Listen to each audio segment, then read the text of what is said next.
નમસ્કાર, કલમ યુદ્ધ સમાચારની સાથે હું છું આપની સાથે પાયલ બામભણિયા। તો જોઈએ આજના મહત્વના સમાચારમાં।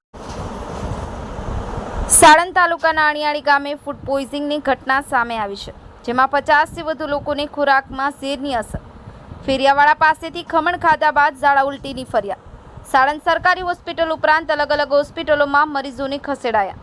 સાણંદ સરકારી હોસ્પિટલમાં 23 લોકોને એડમિટ કરવામાં આવ્યા। 12થી વધુ બાળકો સારવાર હેઠળ। સૌને પ્રાથમિક સારવાર આપવામાં આવી છે। હાલ પરિસ્થિતિ નિયંત્રણમાં। અલગ અલગ સરકારી હોસ્પિટલમાંથી સાણંદની સરકારી હોસ્પિટલ ખાતે 3 બાળકોને નિષ્ણાંત તબીબોને બોલાવવામાં આવ્યા।